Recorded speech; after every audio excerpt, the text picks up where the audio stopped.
Durante años, este hombre golpeó a su esposa, y dijo que Dios se lo permitía.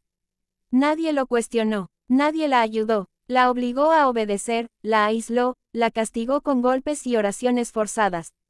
Pero hoy, frente a todos, las pruebas hablan, los testigos lo desenmascaran. Y el hombre de fe cae en vivo. Esto no es religión, es abuso. El silencio dentro del estudio era espeso, casi irrespirable.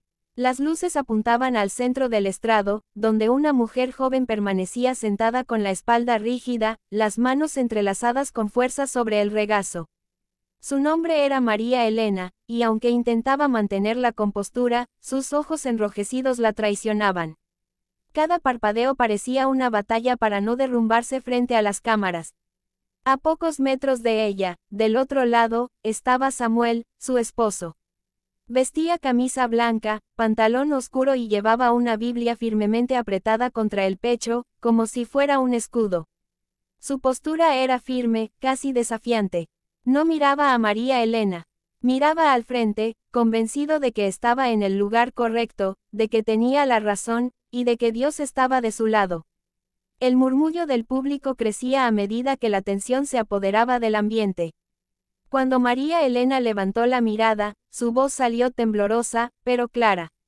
Había pasado 8 años de matrimonio, 8 años marcados por una rutina de miedo.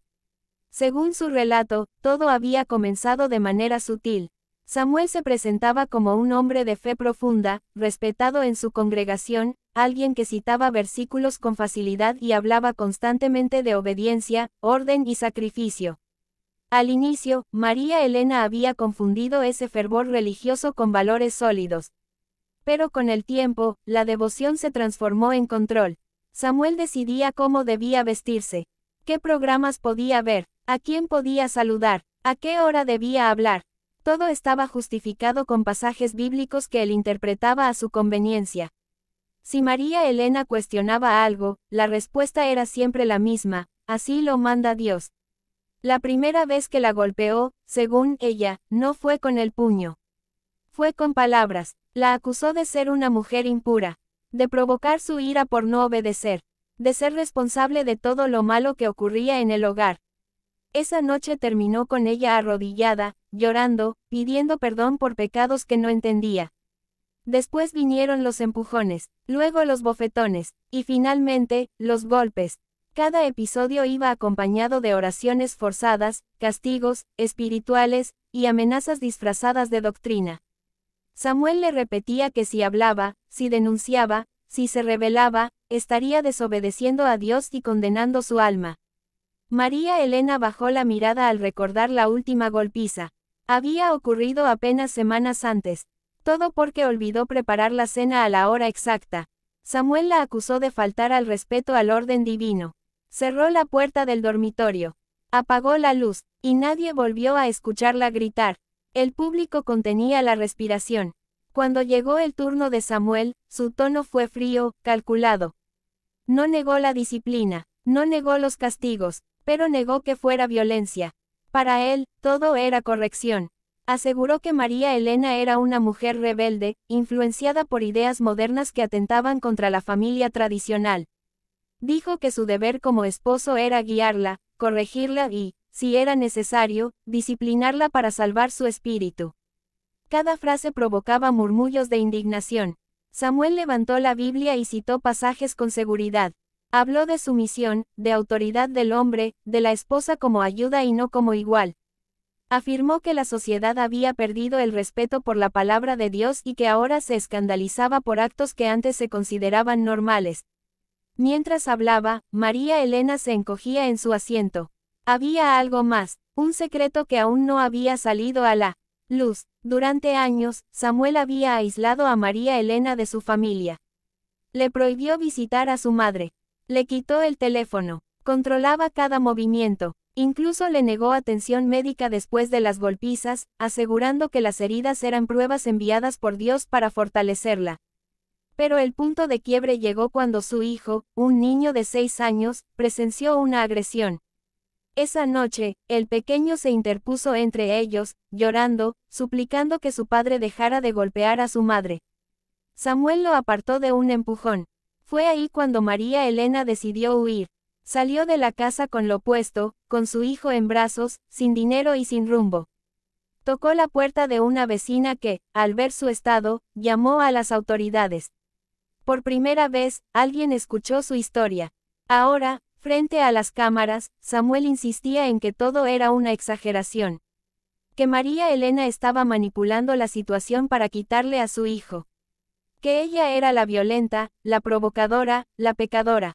Pero algo no encajaba. El público lo sentía. Había contradicciones en su discurso. Frases ensayadas, silencios incómodos cuando se le preguntaba por los moretones, por los informes médicos, por el testimonio del niño. María Elena, con voz rota, confesó que aún tenía miedo. Miedo de hablar, miedo de mirar a Samuel. Miedo de que, aun estando allí, él siguiera teniendo poder sobre ella. El estudio estaba al borde de estallar. Y cuando parecía que todo ya estaba dicho, una revelación inesperada estaba a punto de cambiar el rumbo del caso para siempre. El ambiente en el estudio cambió por completo cuando la tensión dejó de ser solo emocional y se transformó en expectativa. Ya no se trataba únicamente del testimonio de María Elena contra Samuel. Ahora, el caso avanzaba hacia un terreno peligroso para él, las pruebas. Samuel seguía sosteniendo su Biblia con fuerza, pero su postura ya no era la misma. Sus hombros estaban tensos, su mandíbula apretada. La seguridad con la que había hablado minutos antes comenzaba a resquebrajarse. María Elena permanecía en silencio, mirando al suelo. Había dicho lo suficiente. Ahora, otros hablarían por ella. La primera testigo fue Rosa, una vecina del matrimonio. Una mujer mayor, de voz firme, que aseguró haber escuchado durante años los gritos provenientes de la casa. No eran discusiones comunes, eran súplicas, llanto, golpes contra las paredes. Rosa relató que en más de una ocasión vio a María Elena salir al patio con gafas oscuras, incluso de noche. En una ocasión, la encontró sentada en la vereda, temblando, con el labio partido. Cuando le preguntó qué había pasado, Samuel apareció de inmediato y respondió por ella. Dijo que había sido una caída, y se la llevó del brazo sin permitirle hablar. Samuel negó todo, dijo que la vecina exageraba, que era una mujer chismosa, resentida, enemiga de la fe. Pero su voz ya no sonaba tan firme. El segundo testigo fue el médico de emergencias que atendió a María Elena meses antes. Confirmó que ella llegó al hospital con hematomas en diferentes etapas de cicatrización, una señal clara de agresiones repetidas. Fracturas pequeñas en las costillas. Lesiones en los brazos compatibles con intentos de defensa. El médico fue claro, esas heridas no coincidían con caídas accidentales. Samuel apretó los labios, intentó desviar el tema, dijo que su esposa era torpe, distraída, propensa a accidentes. Pero cada palabra lo hundía más. Entonces ocurrió algo que nadie esperaba. Se presentó un líder de la congregación a la que Samuel pertenecía. Un hombre serio, con años dentro de la iglesia. A diferencia de Samuel, no llevaba Biblia en la mano. Solo llevaba documentos. Confirmó que Samuel no tenía ningún cargo religioso oficial, a pesar de presentarse como guía espiritual dentro de su hogar. Además, aseguró que varias veces fue advertido por otros miembros debido a su comportamiento controlador y agresivo con su esposa. Incluso reveló que Samuel había sido suspendido temporalmente de actividades de la iglesia por denuncias internas relacionadas con maltrato psicológico. Samuel estalló, negó todo, gritó que la iglesia se había corrompido, que habían traicionado la palabra de Dios, que todos estaban en su contra. Señaló a María Elena con el dedo y la acusó de manipular a todos. Pero lo peor aún no había salido. El siguiente testigo fue la hermana menor de María Elena, una joven que confesó haber vivido en la casa durante algunos meses. Relató que Samuel obligaba a ambas a rezar durante horas como castigo.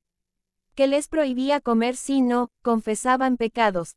Que encerraba a María Elena en la habitación cuando consideraba que había desobedecido. La joven aseguró haber visto a Samuel levantarle la mano frente a su hijo. El público reaccionó con murmullos de horror. Samuel comenzó a sudar. Entonces se presentó la prueba más devastadora. Un audio. La grabación había sido hecha por María Elena en secreto, con un teléfono viejo que escondía en la cocina. En el audio se escuchaba claramente la voz de Samuel, alterada, gritando que él era la autoridad, que Dios le había dado derecho a castigar, que nadie la salvaría si desobedecía. Luego, un golpe seco. Y el llanto de María Elena. El estudio quedó en silencio absoluto. Samuel negó que fuera su voz, pero era inútil. El audio era claro, demasiado claro, pero aún faltaba algo más. El testimonio más doloroso. Un niño ingresó acompañado de un especialista. No habló directamente, pero su declaración previa fue leída. El hijo de María Elena había contado cómo su padre golpeaba a su madre, cómo la hacía llorar, cómo él se escondía bajo la cama rezando para que todo terminara. Samuel bajó la cabeza por primera vez. Ya no gritaba, ya no citaba versículos, ya no levantaba la Biblia. Su máscara se había caído. María Elena levantó la mirada. Sus ojos ya no reflejaban miedo, sino una mezcla de alivio y cansancio. Por primera vez, no estaba sola. Por primera vez, su historia tenía respaldo. El público estalló en reacciones. Samuel intentó justificarse una última vez. Dijo que todo se había salido de control. Que solo quería corregir. Que jamás pensó que llegaría tan lejos. Pero las pruebas eran contundentes. Los testigos, irrefutables. La fe ya no lo protegía. Y cuando parecía que el caso había llegado a su punto máximo, una última revelación estaba a punto de destruir por completo la versión de Samuel. Una prueba que demostraba que no solo había violencia, sino algo aún más oscuro. El estudio estaba cargado de una tensión distinta. Ya no era expectativa, era sentencia. Samuel permanecía sentado, con la Biblia cerrada sobre sus piernas, como un objeto que había perdido todo poder. Sus manos temblaban, sus ojos evitaban a todos. El hombre que había entrado seguro de sí mismo, convencido de que la fe lo blindaría, ahora parecía reducido a una sombra. María Elena estaba de pie. Su postura era otra, ya no se encogía, ya no bajaba la mirada. El miedo que la había acompañado durante años comenzaba a disiparse, reemplazado por una determinación silenciosa. El último tramo del caso inició con una revisión final de las pruebas. No había contradicciones, no había dudas, cada testimonio, cada informe médico, cada audio encajaba con precisión brutal. Samuel había construido una prisión dentro de su hogar y había usado la religión como cerradura. Pero aún faltaba el golpe final. Una funcionaria del sistema judicial tomó la palabra. Confirmó que, tras la denuncia de María Elena, se había abierto una investigación formal. Samuel no solo enfrentaba cargos por violencia doméstica, sino también por abuso psicológico agravado, amenazas, y exposición de un menor a violencia familiar. Samuel levantó la cabeza de golpe. Por primera vez, entendió que aquello no era solo un espectáculo televisivo. Era real, era legal, y era irreversible. Intentó hablar. Su voz salió quebrada. Dijo que se sentía traicionado. Que todo había sido exagerado. Que su intención jamás fue destruir a su familia. Aseguró que había perdido el control, pero que nunca fue un monstruo. Nadie respondió. El silencio fue más fuerte que cualquier grito. Entonces ocurrió lo inesperado. El líder religioso que había testificado antes pidió la palabra nuevamente. Miró a Samuel con decepción, no con rabia. Declaró que la congregación había decidido expulsarlo definitivamente. Afirmó que la fe jamás justifica la violencia y que Samuel había usado la religión como un disfraz para ejercer poder y miedo. Samuel cerró los ojos. Era el derrumbe final. María Elena habló una última vez. No gritó, no lloró. Su voz fue firme. Dijo que durante años creyó que merecía los golpes. Que pensó que Dios la estaba castigando. Que se convenció de que el dolor era parte del amor. Confesó que el día que su hijo se interpuso entre ella y Samuel, entendió que si no huía, el ciclo jamás terminaría. El público escuchaba en absoluto silencio. Samuel intentó mirarla, pero ella no lo permitió. Giró el rostro. Ya no necesitaba verlo. Ya no necesitaba enfrentarlo. El especialista que acompañaba al menor confirmó que el niño presentaba síntomas claros de trauma. Miedo constante, pesadillas, rechazo a figuras de autoridad masculina. Todo producto de lo vivido en casa. Ese fue el punto de quiebre. Samuel comenzó a llorar. No fue un llanto contenido. Fue un llanto desordenado, desesperado. Se cubrió el rostro con las manos. Murmuró que no sabía cómo había llegado a ese punto. Que solo quería una familia perfecta. Que la religión se le había ido de las manos. Pero nadie sintió compasión. No porque llorara, sino porque lloraba demasiado tarde. La resolución fue clara. Samuel perdió todo derecho de custodia. Se le ordenó mantenerse alejado de María Elena y de su hijo. Se emitió una orden de restricción inmediata. Además, se recomendó que el caso pasara a manos de la Fiscalía para continuar el proceso penal. Samuel se desplomó en su asiento. La Biblia cayó al suelo. El sonido fue seco, definitivo. Nadie la levantó. María Elena respiró hondo. Por primera vez en años, respiró sin miedo. Sus hombros se relajaron. Sus manos dejaron de temblar. No sonrió, no celebró, pero algo dentro de ella se liberó. El público estalló en aplausos. Samuel fue escoltado fuera del estudio. Caminó encorvado, sin mirar atrás, sin discursos, sin versículos, sin autoridad. El hombre que había predicado obediencia se iba derrotado por la verdad. María Elena abrazó a su hijo. Él apoyó la cabeza en su pecho. Ya no tenía que esconderse. Ya no tenía que rezar para que todo terminara. Todo había terminado. Las cámaras captaron el último plano. Una mujer que había sobrevivido, un niño que había sido escuchado y un agresor que había quedado expuesto. La fe no lo salvó. Las mentiras no lo protegieron. El miedo ya no mandaba.